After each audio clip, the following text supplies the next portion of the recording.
playoff football, if you will, for college coming up. The regular season's over. Things are turning the corner here. It starts on Friday night. Oregon at Utah. And we've talked about Kayvon Thibodeau as the primary guy to watch in that game if you're looking to see who's going to be in the running for first overall pick. But there's some other guys that'll be worth watching. Who you got on your list of folks to keep an eye on in that game? So in addition to Thibodeau, for Oregon, I've got Mikael Wright, the cornerback, and Verone McKinley III, a safety who is fulfilling a similar role to Javon Holland a year ago, a guy that is capable of doing a lot of things for that defense.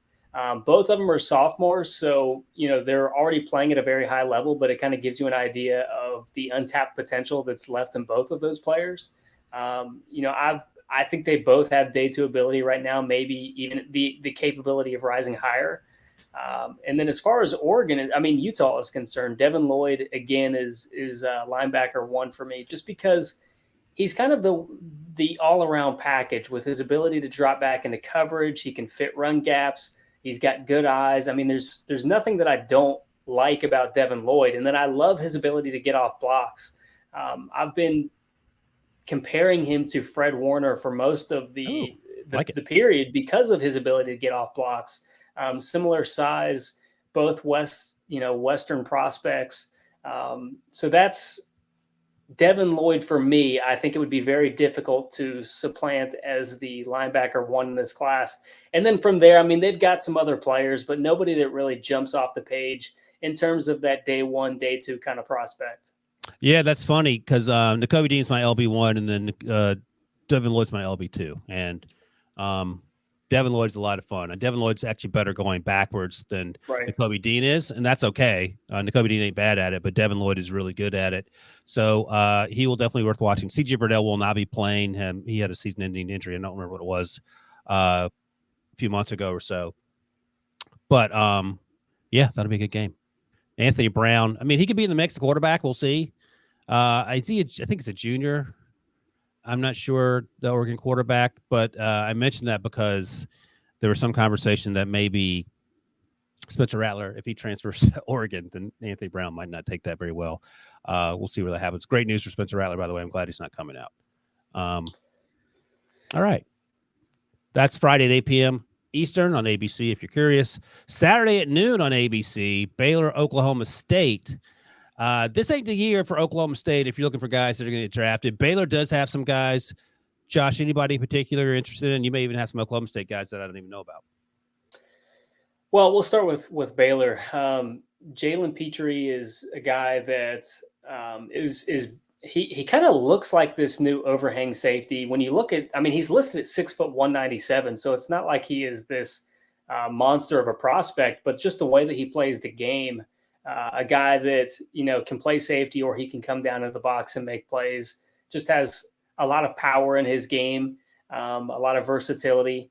Terrell Bernard is a senior linebacker who is very mobile. He's 6'1", 221, just all over the field type of guy that we're seeing excel in the NFL these days. And then the third one is Abram Smith, the running back, who I've come around to recently. He's a bit of a heavier guy, 5'11", 221, but he's got a lot of power, a lot of burst in his game. He's averaging 6.4 yards per rush, which is the third best in the Big 12 this year.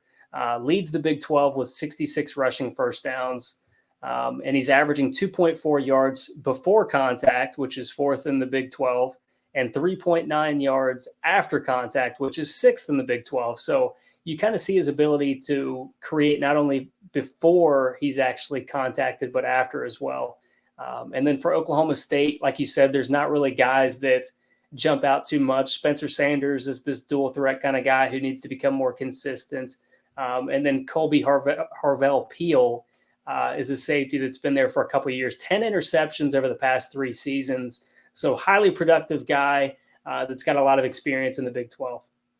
Jalen Petrie, I like a lot. I was pleasantly surprised watching him because I was watching Terrell Bernard, and Petrie kept balling out, and he was on the watch list for Senior Bowl. Then he got a Senior Bowl invite along with Terrell Bernard.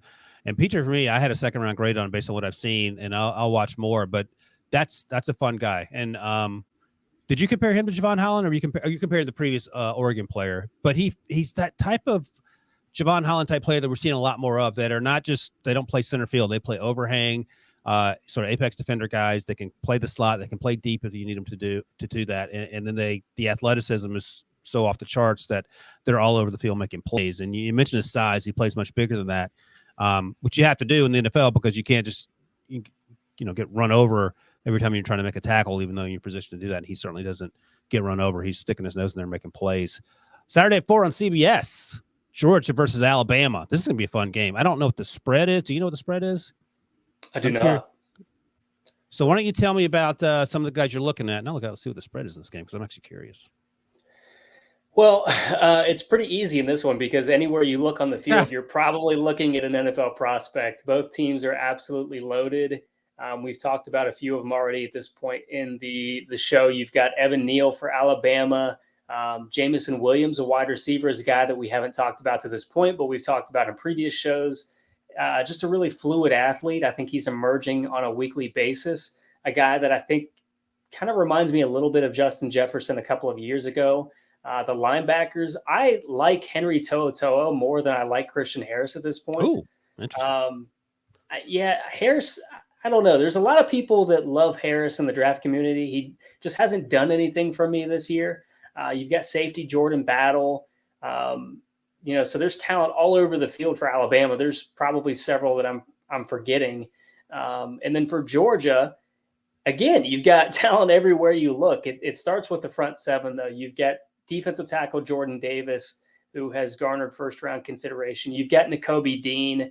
The linebackers alongside of him, you've got Channing Tindall and Quay Walker, who I'm actually liking in a similar vein as what a lot of people like Christian Harris.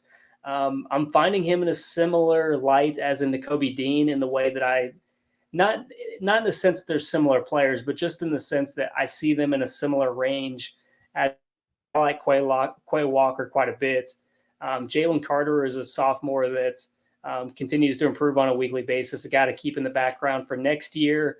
Trayvon Walker, one of those kind of tweener prospects, is a defensive lineman where he can condense inside and play defensive tackle, but he's also able to be on the edge and be an edge rusher at the next level. I mean, there's talent all over the field. Darian Kendrick, who we've talked about already on this podcast. So it just never ends with either one of these teams. There's a reason that they are in this position year after year, and that's because of the amount of talent that they have, and they're well coached. Yeah, the two best players might be Jalen Carter and Will Anderson, both guys who are sophomores.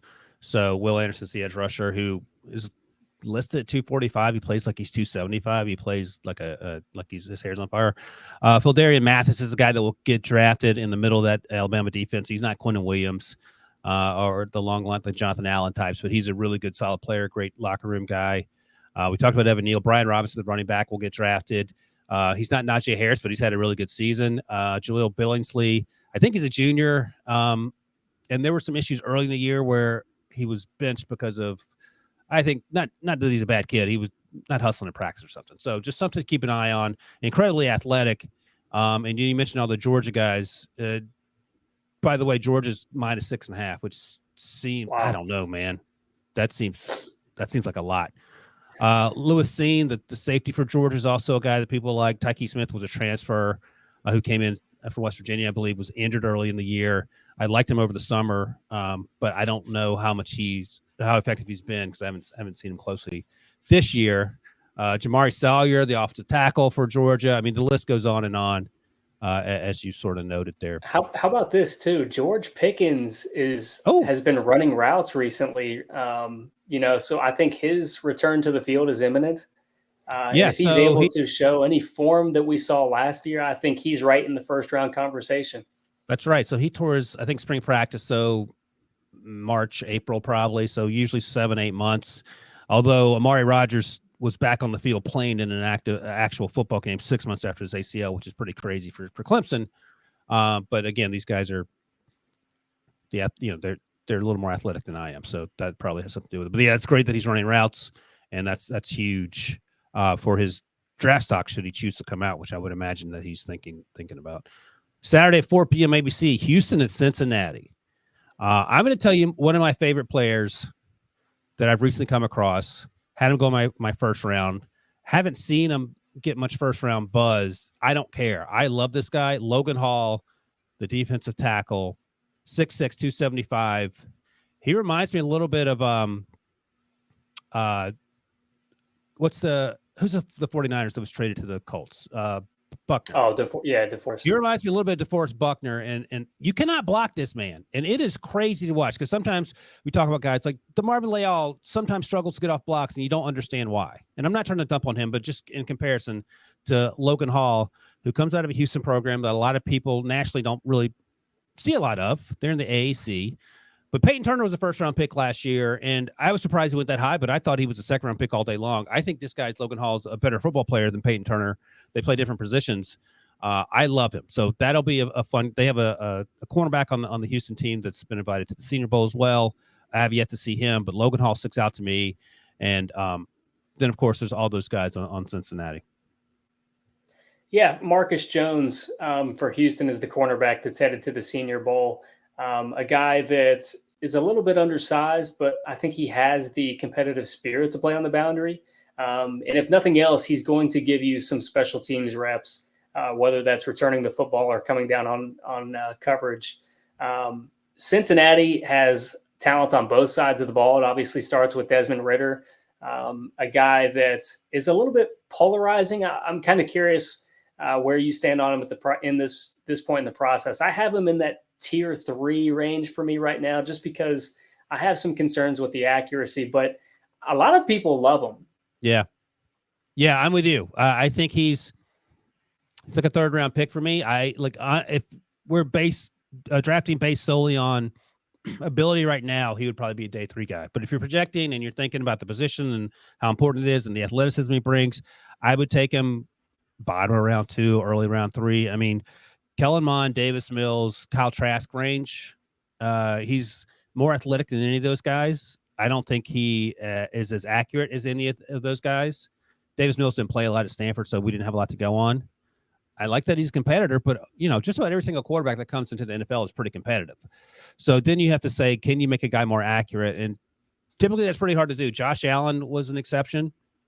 But in general, guys who struggle with accuracy continue to struggle with accuracy. So I think late round 2, more likely middle round 3 for me. I wouldn't take him in round 1, but again, one man's garbage is another man's treasure, or whatever the saying is going.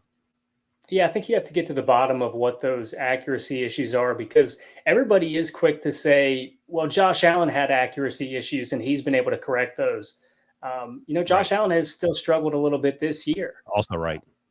So I think it's a little bit short-sighted to say Josh Allen, every time somebody says, well, this guy has accuracy issues, because he's kind of an oddity. He's the outlier in terms of quarterbacks that have been able to fix it. But I think that's any quarterback coach's job, is to determine, how much of that is correctable at the next level. But this is another example of kind of a give and take between these two teams, because Desmond Ridder is averaging 8.9 yards per pass attempt this year, which is the 16th most among qualified quarterbacks. Houston is allowing 6.4 yards per pass attempt this year, which is the 8th fewest among the FBS teams. And then they have let's see, where is it? Ridder is also averaging a touchdown on 8% of his throws right now, which is pretty absurd. It's actually 8th among qualified cornerbacks. So both of these teams they're kind of pitting their strengths against each other. It's going to be interesting to see how it plays out. But Cincinnati goes well beyond Desmond Ridder. Mm-hmm. They've got several Senior Bowl attendees, from Kobe Bryant, the cornerback opposite of Sauce Gardner, Brian Cook, the safety, and then linebacker Darian Beavers. Wide receiver Alec Pierce is, a guy that I have come to really like in this draft class. Myjai Sanders, who we've discussed, a lot more in the early months of this season, less lately, but a guy that does have a lot of ability as an edge rusher in the NFL. Yeah, he's long. He's stronger than he looks. He's more consistent than, I keep coming back to Marvin Leal, but he's been more consistent than Leal. I think he's right there in the range with Kingsley Ignagbore out of South Carolina in terms of where I have them sort of stacked. And I went back and watched the Notre Dame game, and I was pleasantly surprised that Sanders played better than I initially gave him credit for. So we'll see. And obviously, you can make yourself some money at the Senior Bowl in those one-on-one drills. So that'll be an opportunity for him to continue to make a name for himself. But that is a really good Cincinnati team, and I'm fine with them winning out, just to throw a monkey wrench in the proceedings. We now have the coaching dynamic with Brian Kelly going to LSU. Everybody's wondering if Luke Fickell is going to take that Notre Dame job. So a little bit more of a narrative to watch this coming weekend. Marcus Freeman, the current Notre Dame defensive coordinator, is another guy that has been mentioned for that job. So Freeman came from Cincinnati. He worked under Luke Fickell. They've got a very close relationship. That's going to be really interesting to watch as well over the next week or so. Yeah, Cincinnati, the pipeline to Notre Dame, apparently. Little Brian Kelly starting there, too. Shout out to Brian Kelly for holding an 11-minute meeting at 7 a.m. with his players before he bonked out to LSU. All right, Big Ten, Saturday, 8 o'clock p.m. Eastern on Fox. Michigan versus Iowa. Michigan coming off that huge win. We've talked a lot about their playmakers on defense. Daxton Hill, the safety. Josh Ross, the linebacker, number 12, is also really good. We know about the edge rushers there. Who do you like that I haven't mentioned on Michigan and, of course, Iowa and our guy Tyler Linderbaum there? Yeah, the other guy, one of their offensive linemen, Andrew Stuber, is going to the Senior Bowl as well. But for Iowa, I like Sam Laporta quite a bit. I know he's not a flashy tight end, and he kind of gets lost in the mix with this very deep tight end class. There's going to be a lot of guys that are day 2 options, and I think you're going to get some quality players into day 3. But Laporta, to me, is a guy that has soft hands, and he's very balanced in the sense that he's going to be able to block for you as well. Yeah, Iowa knows something about tight end, so definitely worth keeping an eye on. And then finally, Saturday at 8 o'clock on ABC, ACC, Pittsburgh versus Wake Forest.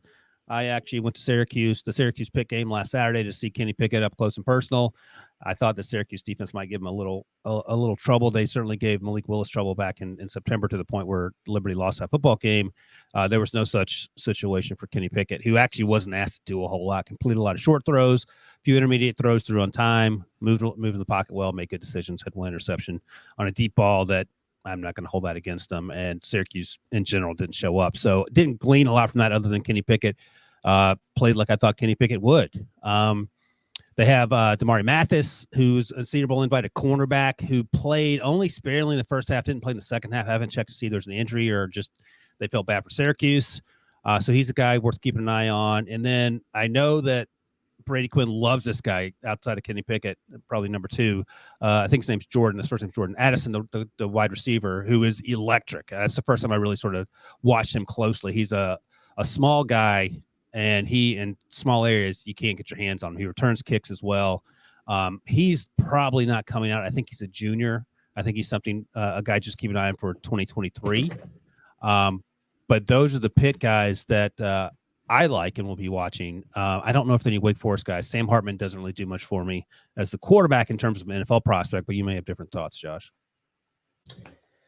Yeah, I don't think I had to look up Addison because I was thinking he was just a true sophomore or a COVID freshman even. Okay. He very well may be. Yeah, so he's got another year before he can come out. Carter Warren is an offensive lineman that I like along that Pitt offensive line. I think he's probably a day 3 guy at this point in time, but just another guy to watch. Wake Forest, I like Zach Tom quite a bit.